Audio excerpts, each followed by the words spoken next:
This is Please Like What I Like is a podcast where one of us picks a movie and then we talk about it. The movie this week is Dragon Inn, the original Dragon Inn that King Hu worked on. So if you've watched that version, then you're ready to go. If you haven't, then please pause or press stop on this and find a copy of that. You can watch it on Criterion Channel, probably other places. It might be on HBO Max. Some things that are on Criterion Channel are also on HBO Max. Yeah.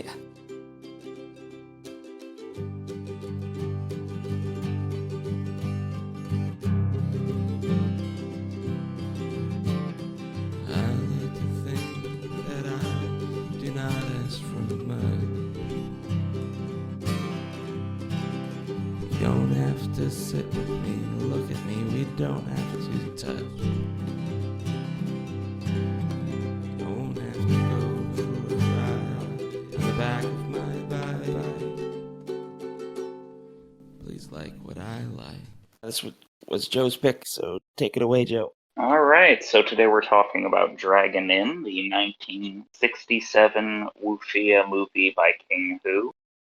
King Hu was originally working with the Shaw Brothers. They're like the big Wuxia film studio out of Hong Kong.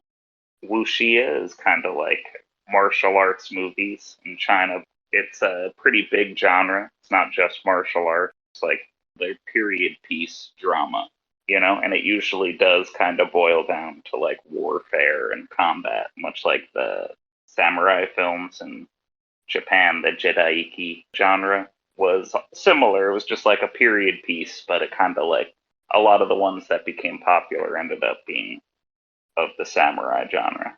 Okay. But yeah, the first Wuxia movie was 1928's The Burning of the Red Lotus Temple, and it kind of ignited a little filmmaking. I had heard that part of the reason why King Hu became popular in the wuxia, what he had to offer and to change the genre a lot, was that before him, the wuxia period movies were very much steeped in the opera tradition, the Chinese opera tradition. Mm-hmm. It was kind of like a lot slower and performative, as in like performing on a stage rather than watching like fighting choreography or anything like that.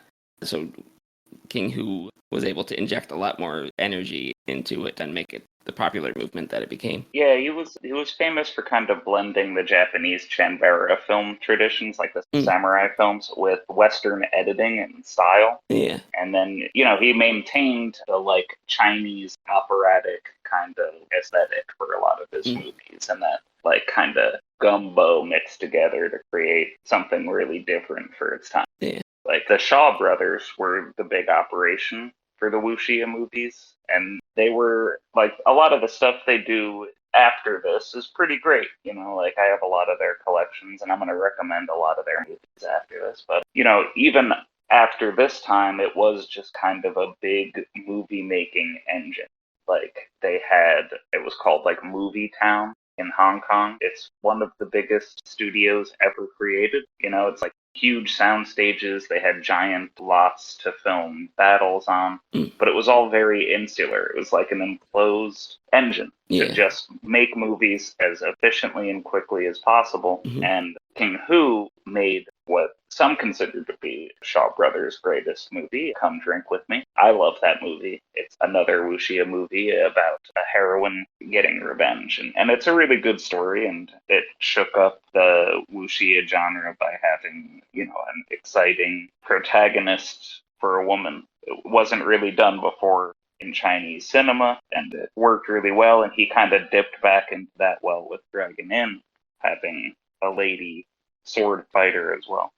But after making Come Drink With Me, King Hu realized that that type of filmmaking didn't really offer him the freedom and excitement and creativity that he could get outside of their little insular establishment. So that's why he moved to Taiwan to make Dragon Inn. So that's also kind of what separates Dragon Inn from its era, Was it the first one he made in Taiwan, or is it the only one he made in Taiwan? This is the first one he made in Taiwan. All right. So this set like the trend for him. Yeah, I think he worked in Taiwan for maybe not the remainder of his career, but the remainder of his like notable career. The movies he's most well known for were maybe not filmed in Taiwan, but made within the Taiwan film industry. Okay. So if he goes to Taiwan in like 66, 67 to make Dragon Inn, do we know when Taiwan became Taiwan like we know it today? So I'm wondering if there was any political reason for him to go there. That's a good point. I don't know much about it. It's a hard thing to research. Yeah. Are you aware of like how that's still sort of a sore spot for China, for Chinese people on the internet? Yeah, Okay. like I have a cursory understanding, enough to think about it, but not enough. Like, luckily, we're not people with a following online that we have to worry about, but there have definitely been people whose career as like someone who does stuff on the internet was placed in jeopardy just by mentioning Taiwan. Yeah. But okay. But yeah, so Hong Kong was the center of the whole Wuxia movement, basically because the art in its entirety, not just Wuxia film, but the entirety of the concept of Wuxia was banned in China.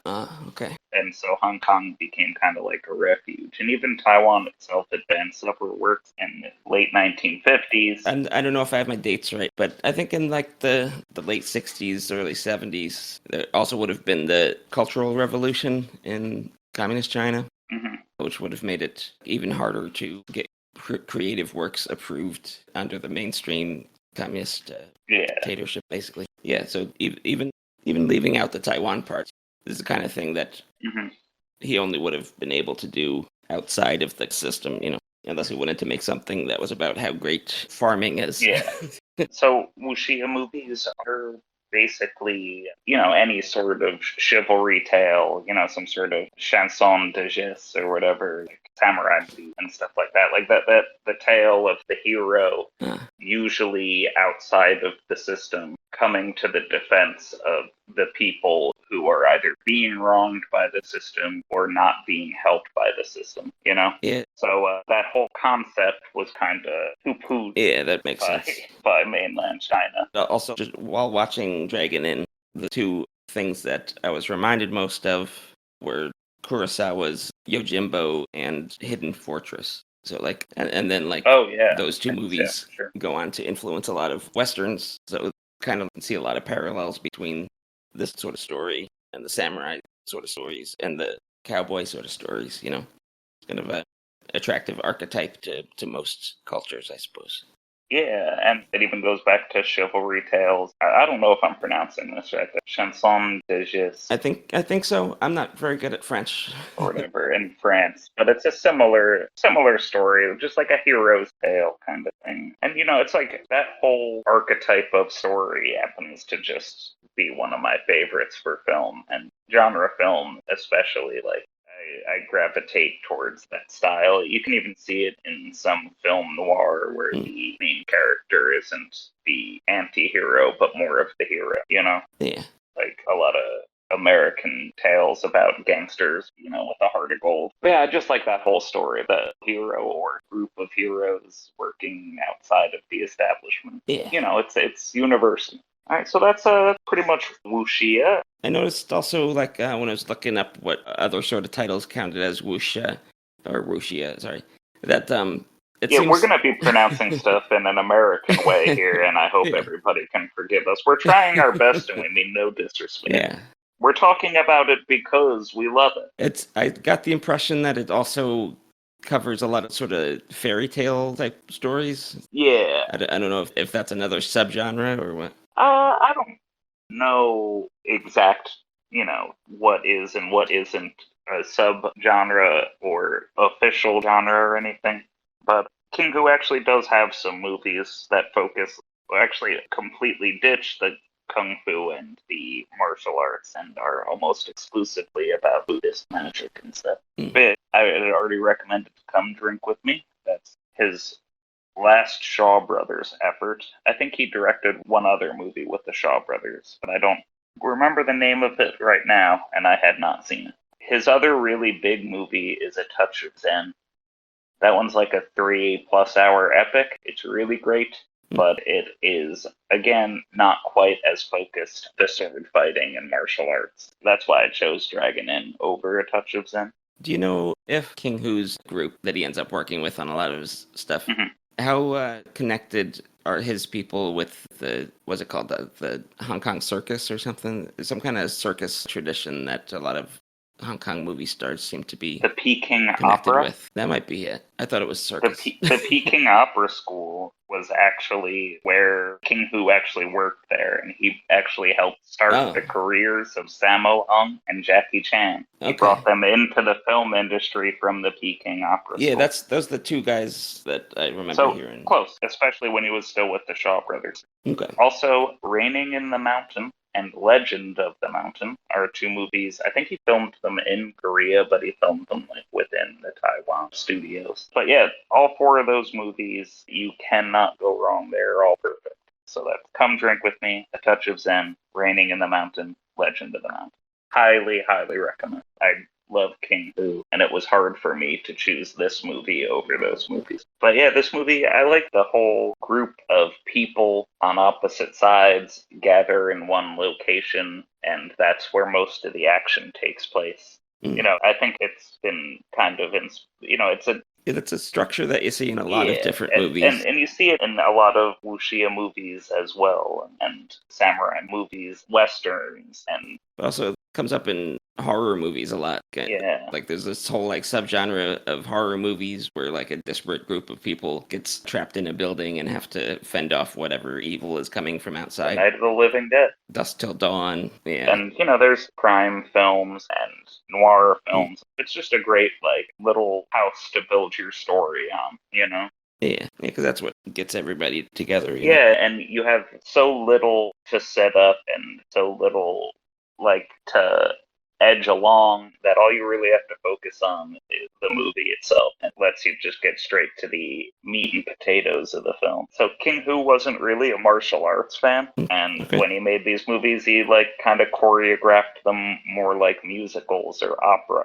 And that's kind of like another way that he made his movies stand out from the standard fare of the time. And that kind of like more whimsical choreography. In this, it's not really done too much, but you see instances of it, but it kind of helped birth Wire Fu, the whole like Mm. crouching tiger, hidden dragon, like dancing on the Are there wires in this one? I didn't notice much wire work. I definitely saw a lot of people entering the frame via yeah, springboard. it's Got a lot of yeah, that. this one, I don't think there is actual any wire fu in this one. Mm. He did kind of go that way in other Yeah. movies. I think this one he has a lot of people springing out and springing into frame, but Yeah.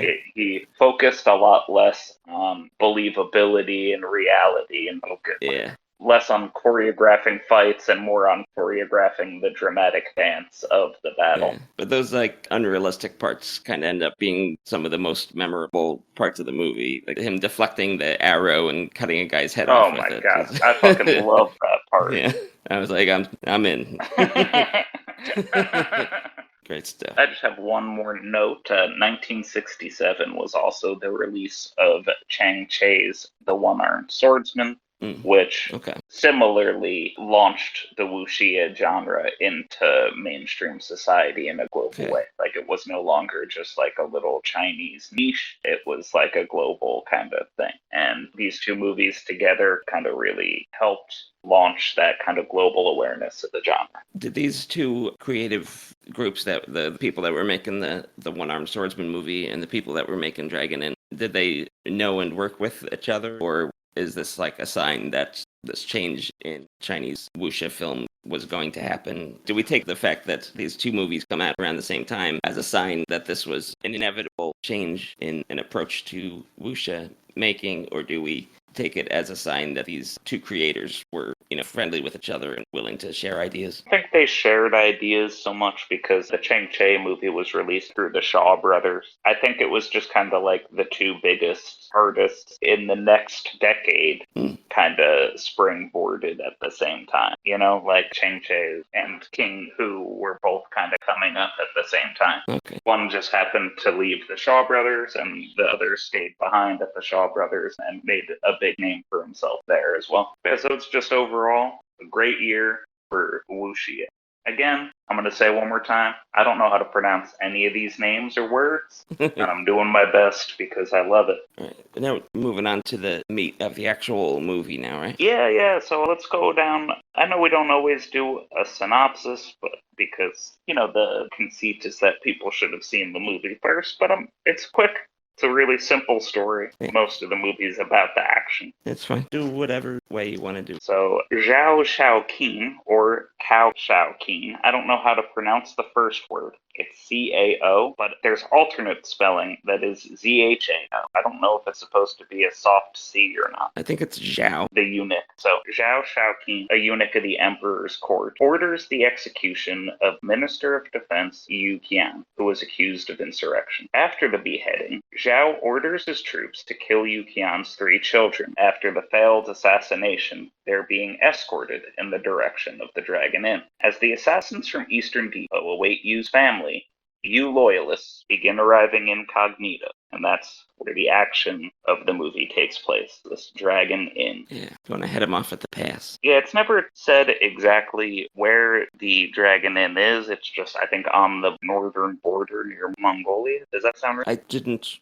take note of any location that was given. I assumed because the alternate title was Dragon Gate Inn, that this inn was at a point where you can get through either like a mountain range or a wall because of the word gate. Yeah. But yeah, I didn't notice them saying what part of China it was. We know the year is 1457 AD during the Ming Dynasty. I tried to find out like how much, if at all, this incident in the movie would have been based on an actual incident.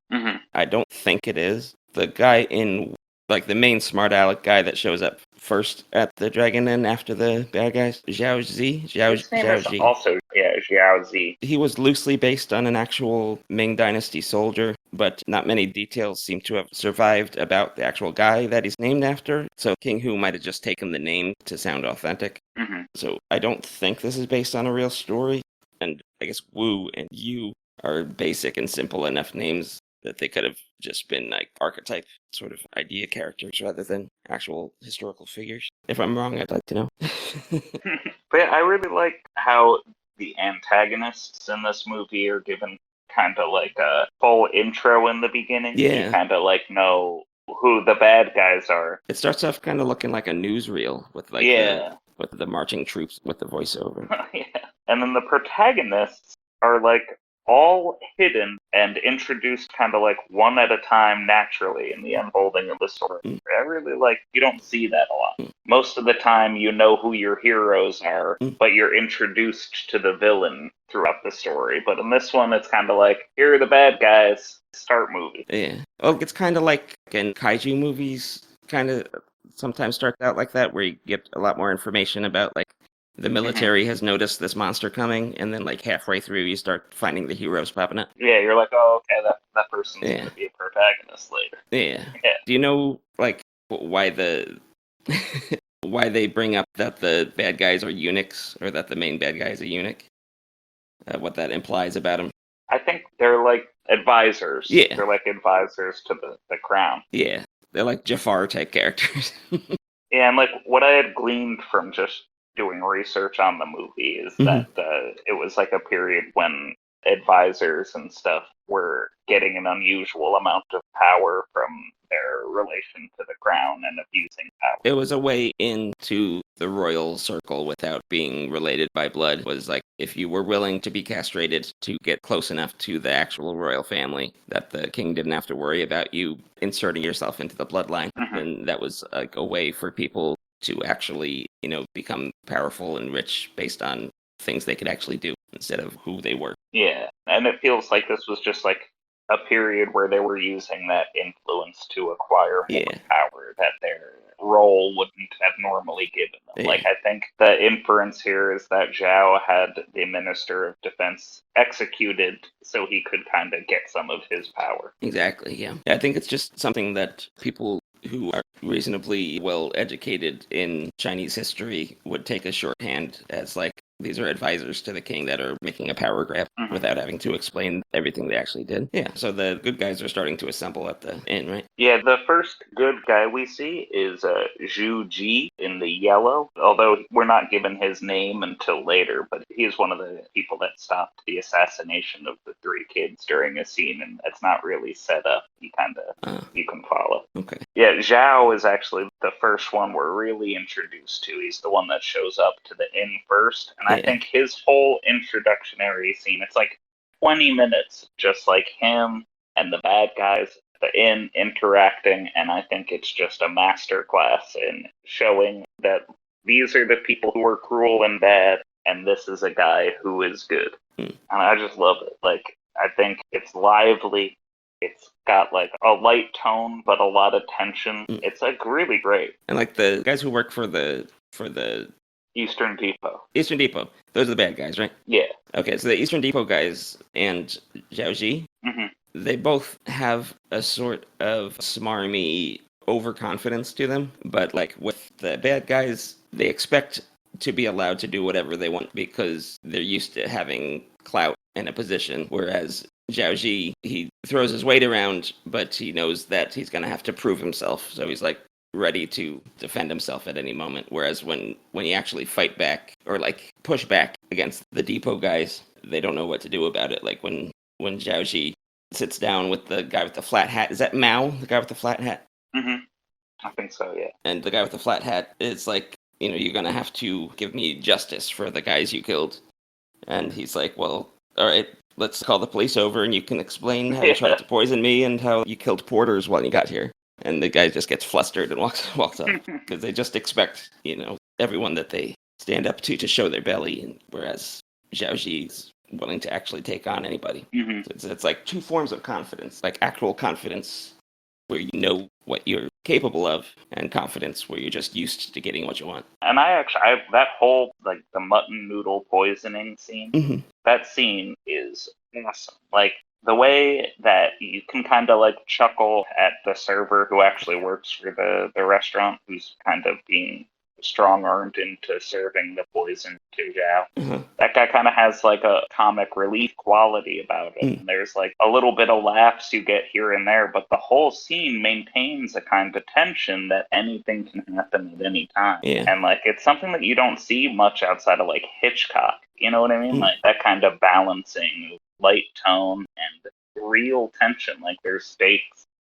And there's stakes that really could happen, and but the whole time, like every time that guy makes like a silly face, I giggle. And up to that point, you've already seen like 4 or 5 random killings, so you know anybody could really die in this situation. Exactly, like the stakes are there. It's all real. As soon as Zhao finds the blood on the table, until the scene ends, I feel like there's like this level of tension, and it's just perfect. I really love it.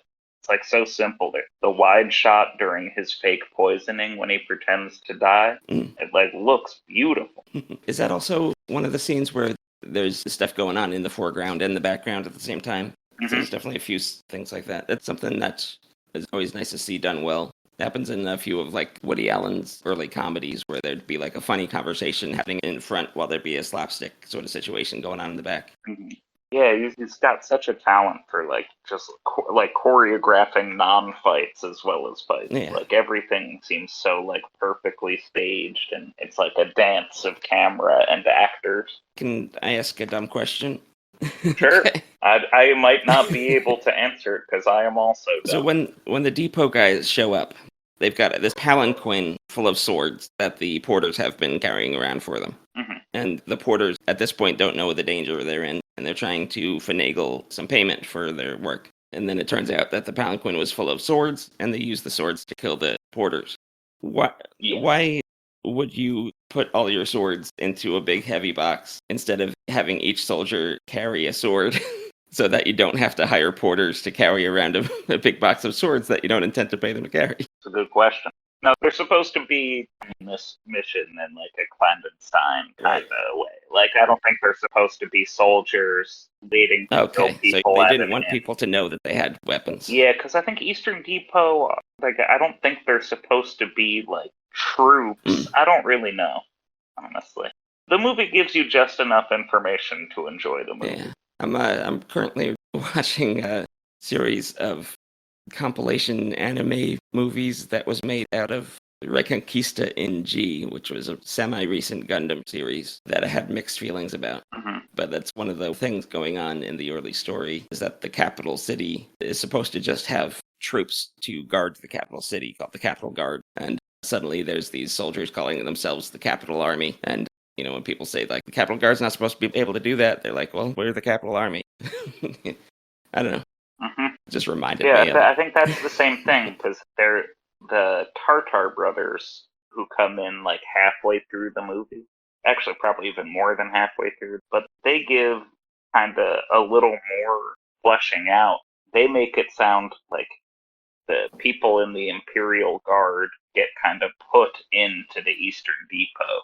Mm. And I think like the Imperial Guard is just a regular Imperial Guard, Okay. but then the Eastern Depot is like the unit kind of developing a personal army. Now, like the Imperial You Guard know what I mean? probably has to be able to say that whatever they're doing is to guard the Emperor and his family. Mhm. I don't know from the word what the Eastern Depot is supposed to do other than protect trade, perhaps.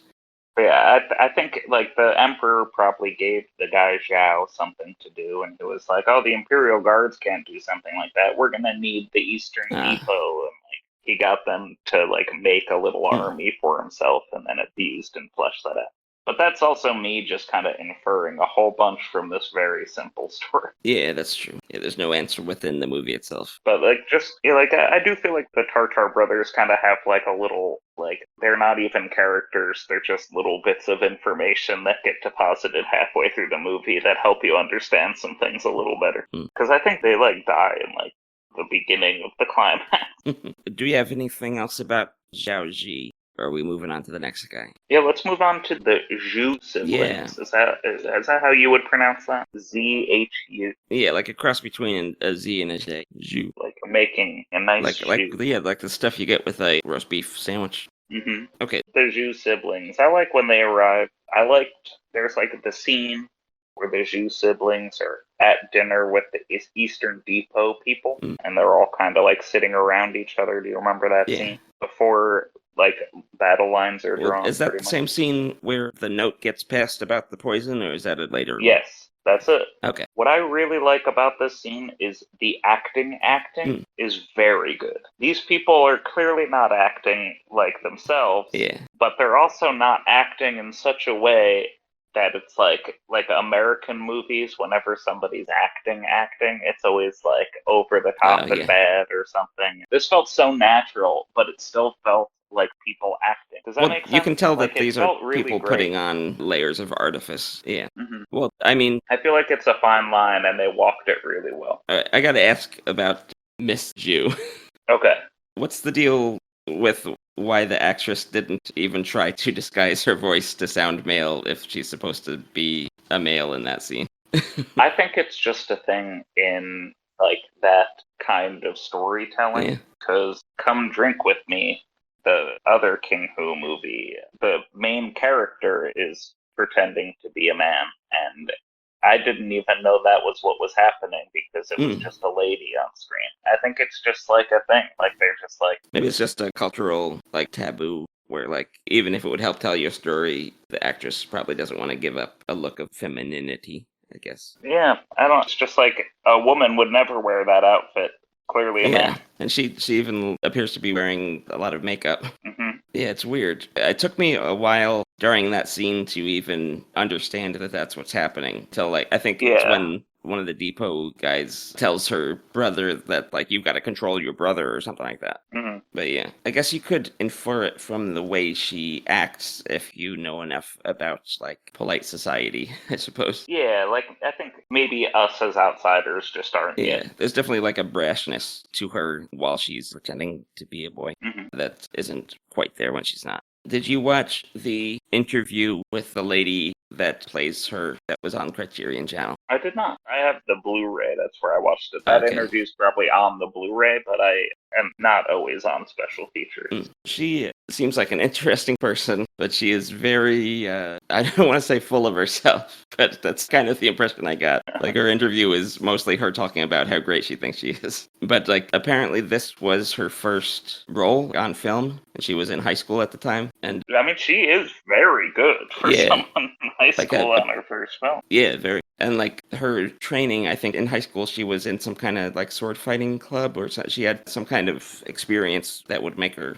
able to take up the fight choreography very well. Mm-hmm. And that's how she got the gig. 'Cause she says, like, it helped her confidence a lot that she was able to do a lot of the sword fighting scenes in, like, 1 or 2 takes, while the guy who played Zhao Ji, who was older than her, would have to take, like, a full day to film a sword fighting scene. Oh, that's pretty interesting. Yeah. She does the whole interview in a, what's that Korean martial art?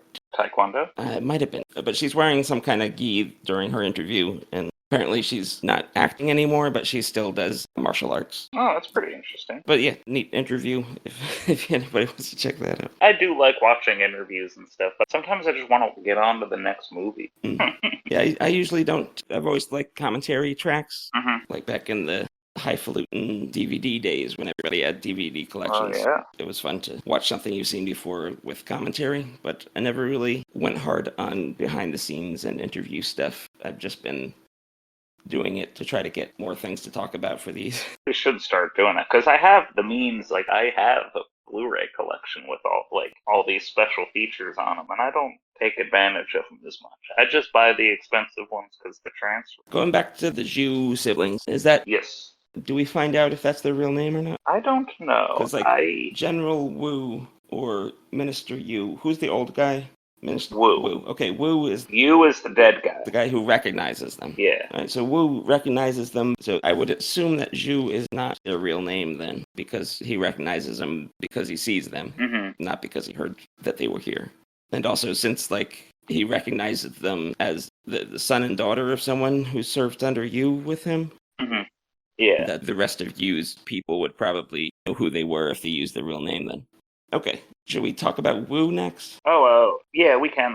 Wu was the inn owner, at least manager of the inn. Okay. Right? I think that I missed that both times I watched this movie and thought that they were different people. But that makes sense. They're both older guys with facial hair. Yeah. With a similar build. Whoops. Yeah, I believe it just happened to be that the guy who owns the inn is the guy who is against the killing of the people that everybody came to the inn to kill. Yeah, that's a big coincidence. But, like, doesn't he leave the inn with them? Makes for a good movie. Yeah. I think that's what made me think it was a different guy, was that it was like, let's get out of here. Whereas if it was the guy who ran the inn, you would think that it'd stick out. Well, he was gone. He starts out the movie gone. Oh. So I think he leaves somebody else to... I think he doesn't manage it. I think he owns it and he leaves somebody else. He's like that. Because when the movie begins, he's not there. He's not there when the depot guys show up? Yeah, they ask. Okay. He shows up like a little later. All right. At this point, once we find out that his name is Wu, it sticks out that we've got a Wu and 2 Zhus and a Minister Yu in this movie by King Hu. Yes. Yeah.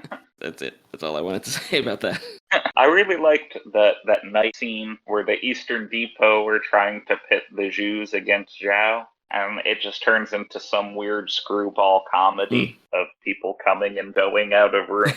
Yeah, like the old Benny Hill thing. That's kind of where the movie, like, really kicks off. Yeah. Like, there's the little bit during the poisoning, and, like, there's some fights here and there. But pretty much it becomes more of a straightforward fighting story after that. Right? Yeah, like, pretty much from this scene on, the movie does kind of just go, go, go, go.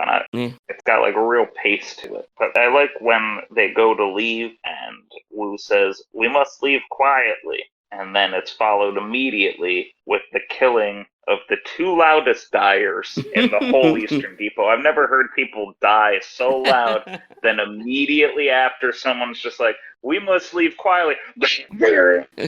That was their last line of defense. Yeah, absolutely. You got to alert. You got to alert everybody. What else we got here?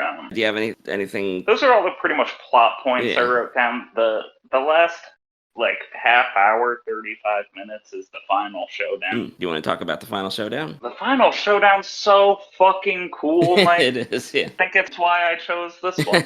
It just goes and goes and goes. They keep finding reasons to run, and then they find more reasons to sword fight. Yeah. It's just people running and sword fighting in the most beautiful location I've ever seen filmed. And like, having seen a decent amount of martial arts movies in the past, it's very easy to make a showdown with multiple fighters hard to follow. And I found this very simple and easy to not get lost in who was attacking who in these scenes, which I appreciate. Yeah, I think that's one of King Hu's real talents, is just juggling a lot of information in the most easy to follow way. And the whole movie doesn't throw too much at you, information wise. But then, that's just the plot. Once you get into, how things move, he has things moving in, 3 different layers, and, they're all super easy to follow. Also, that a sword in this movie retains its power as a force that can kill you in one stroke. Like, in a lot of movies that have extended sword fighting sequences, you kind of just lay back and wait for something to actually happen while they're swinging these Nerf swords around. Like, the sword's not going to hurt People anybody. keep collecting battle damage. Yeah, but I feel like through this whole movie, sword fighting can go, from 0 to 60 at any minute. And I feel like that's something he really took from samurai movies. Yeah. That he kind of left the opposite with Hong Kong and was like, I want to show a little more real. And, in samurai movies, there's always, at least 3 people who don't even get to swing their sword because they've been dispatched so quickly. Yeah, exactly. Like, a fight can be over in one movement, Yeah, and it adds stakes, and it makes everything seem more important. And he's so good at moving the camera. I feel like he manages to add a little bit of kinesis to everything without moving the camera too much and making it modern day, the shaky cam fight scenes where you can never see what's going on. And at the same time, he doesn't just put a wide shot out there and have all the action happen in front of one shot. It's a very active camera, but he doesn't overdo it so you lose things. Yeah. He's very good. Yeah, that's something. I haven't been a huge action movie guy in recent years, and I think part of it is that I think a lot of filmmakers don't know how to film it, and it just becomes something where I can barely see what's going on, so I just wait for the action scene to be over, kind of thing. I recommend John Wick. Yeah. I've written him off action as movie. Guy with a gun movie, but there can be a good guy with a gun movie. It's an action movie made by a stunt stuntman. Okay. So the whole movie is kind of built on stunts first, and so the stunts are all real easy to see because that's why they made this movie. I like Jackie Chan movies, so stunt-based action is good. Yeah, I think you'd like it. I've only seen the first and fourth, but I am recommending them nonetheless. Okay. Now, the main bad guy, Yu, that gets beheaded at the end, that's the only... Zhao. Oh, Zhao, man? Yeah, Cao. That's the only fight scene that he's in, right? At the last, climactic fight scenes. He doesn't show up before then, does he? He does. Well, you see him in his palanquin. He says stuff, but he doesn't take his sword out to the end. Yeah, every now and then the movie just cuts to a scene of a red palanquin being dragged around while New Orleans funeral music just blares through the speakers. The score just changes whenever that's on screen to be this whiny kind of cat-calling trumpet on top of standard Chinese traditional music. And I don't get it, but I love it. Every now and then... It's like a Peter and the Wolf thing. Yeah, he's on screen when the trumpet's blaring. But hey, it made an impact. Well, I'll tell you what made an impact on me, seeing that guy's head go flying at the end. Yeah. I was... The arrow shooting scene that we mentioned earlier, that's where, I was signed on. And the head coming off scene at the end is where signing on paid off. Yeah. Good stuff. I really like his use of color in this movie as well.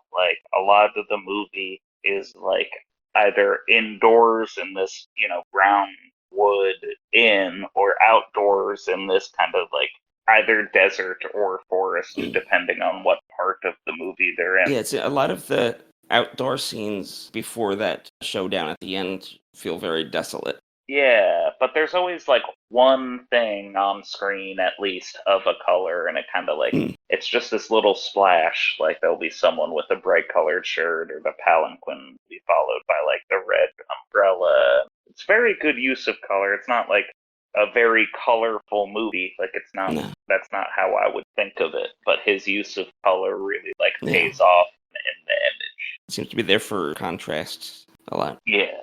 I have a question about one of the characters. Oh my. I'll try my best. Well, it's just like, what do you think kind of thing. Like I brought up the Cultural Revolution might have been happening at the same time that this movie was being made. One of the guys working for the villain that seems to be kind of the Darth Vader of this movie, if Zhao is the Emperor, then Mao, the guy with the flat hat, would be his Darth Vader. Yeah. There's Mao and I think there's two like... I wanted to draw attention to Mao. I don't remember which one's which. But do you think Okay. that it was on purpose that, like, the guy who does, like, the most sort of underhanded stuff, the guy who wants to exert the most power over the most people in the movie, probably, I'd say, would be Mao, right? Because Zhao is just kind of, he wants this one thing done, and that's for the family to get killed to secure his power. Zhao is more like your traditional antagonist. He's the traditional antagonist with, yeah, he's got a mission. Mao is kind of like your snake in the grass. If Zhao was the eunuch that was supposed to help the emperor and ends up killing him to take his place, then Mao is the guy who was about to do it to Zhao, you know? But, like, do you think naming him Mao was on purpose as a reference to mainland communist China? Oh! Like, I see. I don't know enough about mainland China or King Hu to say, because King Hu's not from Hong Kong originally. He was from Shanghai. So he's not just in Hong Kong because that's where he grew up. He's in Hong Kong because that's where he can do what he wants to do. And, like, if he sees himself as one of the good guys in this movie, then it makes sense that the guy who keeps trying to stop him is named Mao. Like, if Mao had his way... That could be. Just saying. Yeah, I had not put two and two together before this podcast, so I didn't look into it at all. But that sounds like as believable as anything else. This came out in 67, you said? Like 68. Yeah. The next year would be a year where a lot of violent things would happen. The Kent State massacre in the U.S. and the student demonstration massacre at the Mexico City Olympics. A lot of bad stuff happens in 68 based on just, like, infighting between different groups all over the world. So, like, you know... Did Dragon Inn cause these things to happen? That is what this podcast is going to be about for the next 47 episodes as we I'm dive just saying, in. Like, the cultural zeitgeist of the time would have been one where, like, a movie about just trying to survive while the shadowy forces of the world are doing what they're doing. I don't know. I suppose you could say that about almost any movie, though. Yeah, the world's almost always in a bad place, and movies are always coming out. That's right. It's a miracle. But no, you did have something there. I think I was being too general. I don't think you had something when you started going into the violent things that I thought that the Mao correlation. Okay, I should have stopped there. But yeah, overall, what was your opinion of this pick? I enjoyed it. The first time I watched it, I had a feeling that I was going to find it a little dull. But like I said, once that scene with the arrow happened, I was in, and I enjoyed everything from then on. And then when I sat down to watch it the second time, I just liked it the whole time. So yeah, good times. I had seen this movie twice before. Once, I think, like either on TV or an old DVD or something, and it was fine. I bought it on Criterion sale sometime, and got like the nice new Blu-ray for it, and I fell in love with it. I don't know if it was just like being an older person or being a little more into film than I was when I first saw it, but seeing it as like an adult, I really just fell for this movie, and I bought his entire filmography almost immediately after watching it, and could not stop watching his movies. I think it's one of those where, like, if you're just paying attention to the story like a kid might, then it'd be an okay movie. and it might, Mhm. like you might get a kick out of the action scenes and stuff like that. But once you're like thinking more about how things were made and why decisions are being made, there's a lot more to dig into here. And like the stuff that to us now seems really, really hard to not have some willing suspension of disbelief to buy into, like the arrow scene, people springboarding into frame, stuff like that. I think when you're a kid, you don't really think that hard about whether or not that could actually happen, You're just kind of willing to take whatever comes your way. I think there's a sort of healthy cynicism that you get as you get older that then allows you to make the deliberate choice to go along with it and have some fun. And I think that makes the movie more fun. Yeah, we're gonna come back to this on my next pick, Oh, but I don't, not even do I not care about realism in movies, but I actively like search out movies that make no attempt to hide the artifice at all, and like I want you to make a movie that is going to be like effective more than real, or evocative more than real. Like I like evoke the feeling in me. Don't just show me something. okay. You know? Yeah, yeah. Like I like movies with that like bright red paint blood. I don't need this realistic dark red Yeah. syrup. Like just show me some paint splatter. Get that up out of me. I agree with you. I definitely feel that way about like painting, where like I don't value being able to paint like a photograph very highly, possibly because I've grown up while photography has always been available. Mhm. Get past the reel, show me what's going on beneath the reel or behind the scenes of the reel. Yeah, make something. Put the image in my head. Don't put the image in my head I yourself. thought you were gonna say make baked ziti. Make baked ziti. Everybody will eat it. All right. Shall we wrap it up, or do you want to talk more about King Hu's filmography, or did we get that already? I listed some King Ho movies that I Yeah. Come really drink with like at me. the top, but I'll recommend some regular just Wuxia movies. Okay. Five Deadly Venoms is great. The 36 Chambers of Shaolin Mm. is pretty much just a training montage made into a movie, and I really love that one. Like most of the movie is about the guy training to do the thing he wants to do, and very little of the movie is about him doing it. Mm. But I love it. It's like a real classic of the genre. And, there's the more violent side, like the flying guillotines and the vengeful beauty, the eight diagram pole fighter, and the Clan of the White Lotus. And then, there's some more recent ones out there. I like Hero, Crouching Tiger, Hidden Dragon, Curse of the Golden Flower, a good one. And even just this year, Zhang Yimou, who directed Hero and Curse of the Golden Flower, released a really awesome like murder mystery movie called Red River Run. Mm. I recommend that. Came out this year. It's great. It's like very loud, bombastic music, some pretty cool camera work, and it's not so much a martial arts movie. It's just like a nice murder mystery piece. I recommend it. But yeah, those are some Wuxia movies I like, and Dragon Inn, it sits, maybe at the top of the pile, but I thought it was just a really good one to talk about. And King Hu in general is just such a great director and a great auteur in a genre really full of auteurs. That's one of the reasons I picked him. It's hard to stand out in the genre that was pretty much made in one factory for like 20 years. Mm. So that's why I chose Dragon Inn. I don't know if it's my favorite Wuxia. I don't think it's my favorite King Hu, but I think it's King Hu doing Wuxia in an amazing way, and you should watch the hell out of it. I watched it like 3 times because I kept forgetting to take notes just for this thing. Like the first, like I watched it straight through, and halfway through, looked down and realized I hadn't written a damn thing. So then I watched it again at work.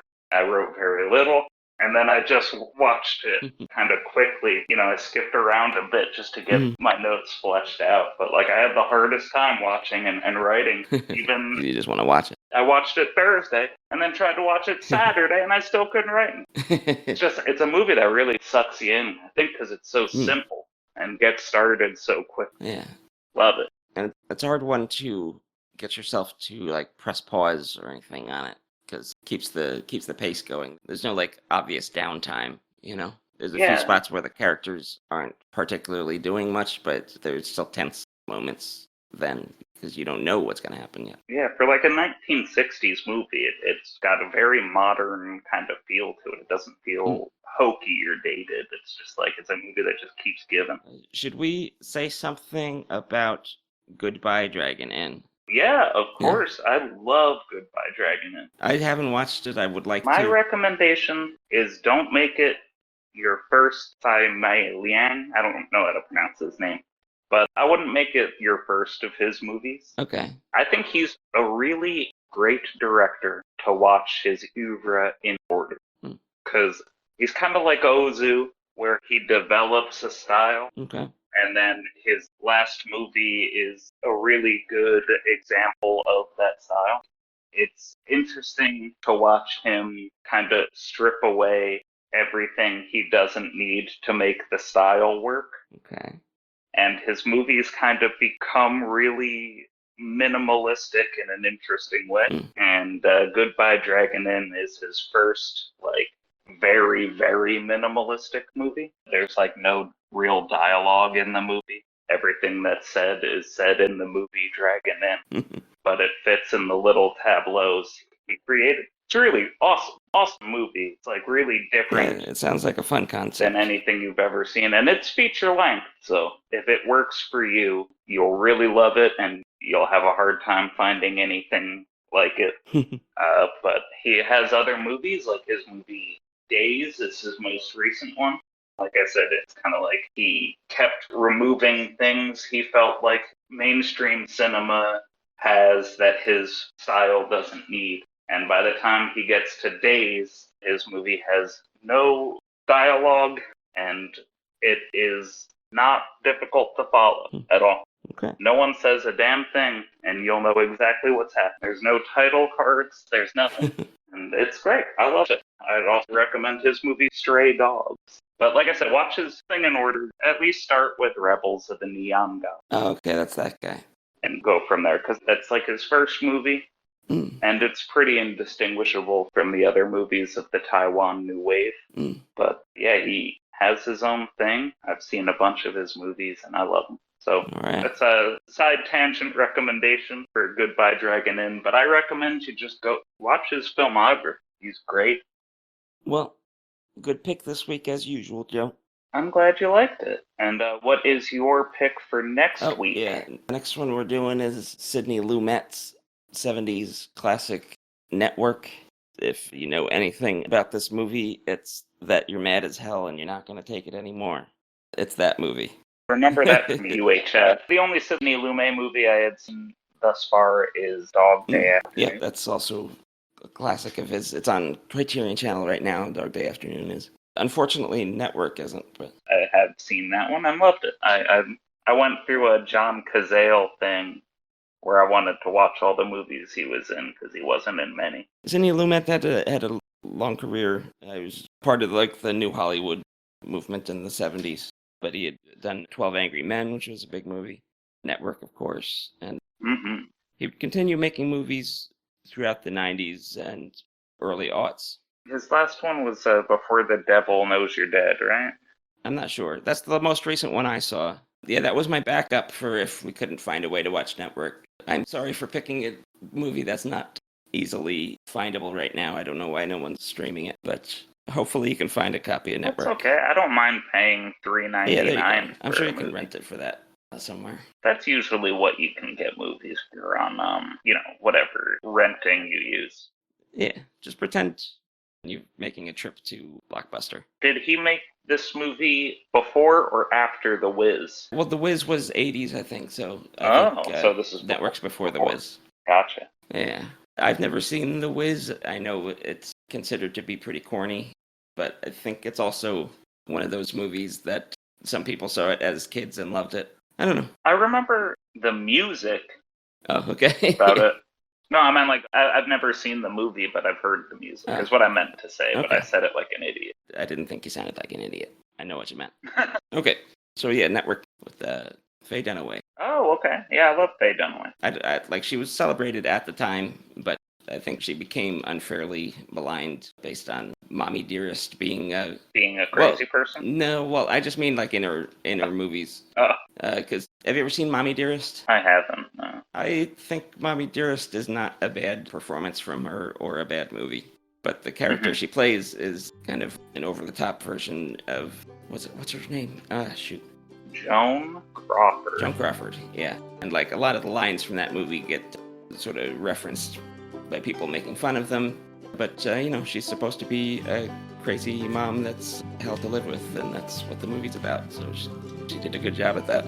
And I think it got harder for her to find roles after that, even though she was still good. I recently watched her in Barfly. She was the best part of that movie. All right, I'm going to get going.